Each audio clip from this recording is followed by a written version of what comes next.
Barchaga assalomu alaykum. Ovqat pishirishni bilsangiz, bugungi videomiz aynan siz uchun. Agarda turli xil ovqatlarni maromiga yetkazib pishira olsangiz, endi bu qobiliyatingizdan pul ishlash vaqti keldi. Xullas, bugungi videoda mana shu mavzuni batafsil ko'taraman.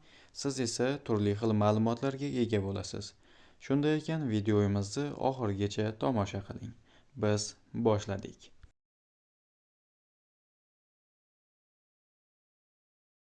Bu inson o'zbekistonlik Said Akrom chef. Hozirgi paytda 1 milliondan ko'proq obunachiga ega va o'zining oshpazlik mahoratidan kelib chiqib, YouTube'ga turli xil videolar joylab boradi. Va hozirgi paytda yaxshigina daromad qiladi desak ham bo'ladi. Chunki turli xil tashqi reklamalar va asosan YouTube'ning o'zidan ham monetizatsiyadan pul topadi. Eng mashhur videolarga to'xtalamiz. 95 million marta ko'rilgan videosi mavjud. 14-12 million marta ko'rilgan videolar ham bor. Bularning hammasi chet elda va dunyoning eng qirrali, chiroyli joylarida olinmagan.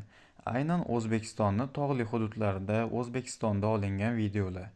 Va hozir ko'rib turibsiz, natijalar ajoyib. Qo'ysangizchi, biz bunaqa videolar tayyorlay olmaymiz deb shoshilmang. Meni yaxshilab eshiting. Xullas, bu kanalning asosiy auditoriyasiga va statistikasiga to'xtalamiz. Demak, hozirgi paytda 227 ta video bilan 1 million 170 mingdan ortiq obunachiga ega. Kanal 2019-yil ochilgan va deyarli 1,5 milliard marta tomosha qilingan. Havas qilsa arziydi do'stlar, mehnatning natijasi hozirgi paytda ko'rilyapti. Endi asosiy joyiga to'xtalamiz. Kanalning eng eski videolariga e'tiboringizni qarating.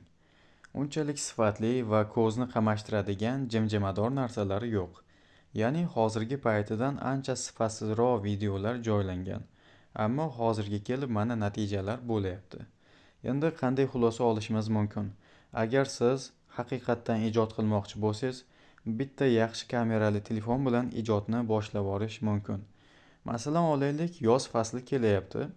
Bitta chiroyli manzarali joyga o'tib, bitta katta tarvuzni so'yib, mana shuni video qilib joylashingiz mumkin. Yoki umuman qo'lingizdan keladigan turli xil taomlarni pishirib, ijodkorlik bilan videolarni joylashingiz mumkin. Masalan, oshpazlar ham boshida hamma taomlarni birdaniga o'rganib ketavermagan. Bir boshdan zinama-zina chiqishgan. Siz ham do'stlar, aytmoqchi bo'lganim, bunaqa videolar joylash uchun oshpaz bo'lishingiz shart emas. Qo'lingizdan nima kelsa, mana shuni insonlarga ulashing. Muhimi, har safar siz kuchliroq, sifatliroq bo'lib qaytasiz. Agarda siz yo'q, baribir bu narsalar meni qo'limdan kelmaydi deydigan bo'lsangiz, siz uchun internetda onlayn qilsa bo'ladigan turli xil yo'nalishlarimiz mavjud. Bularni barchasini Telegram kanalimda batafsil o'rganib olishingiz mumkin. Bundan tashqari Telegram kanalimda tez orada konkurs o'tkazaman. Konkursning g'olibiga 5000 tadan ortiq obunachisi bor bo'lgan YouTube kanal sovg'a qilinadi. Eng qizig'i bu Amerikan kanal. Shunday ekan, Telegram kanalimizga qo'shilib qo'yish uchun sabab yetarlicha. Havolani, ya'ni Telegram kanalimizning manzilini opisaniyada qoldiraman. Shunday ekan, tezroq qo'shilib oling. Agarda sizni YouTube bo'yicha turli xil muammolar va savollar qiynayotgan bo'lsa, hozirgi paytda bunga bizda yechim bor. Meni lichkamga murojaat qilib, o'zingizni savollaringizga, umuman muammolaringizga tekinga yechim olishingiz mumkin. Xullas, bemalol o'ting va savollaringizni yo'llang. Bugungi videomiz mana shulardan iborat edi. Kanalga obuna bo'lib, like tugmasini bosib qo'yishni unutmang. Xullas, barchaga xayr, ko'rishguncha.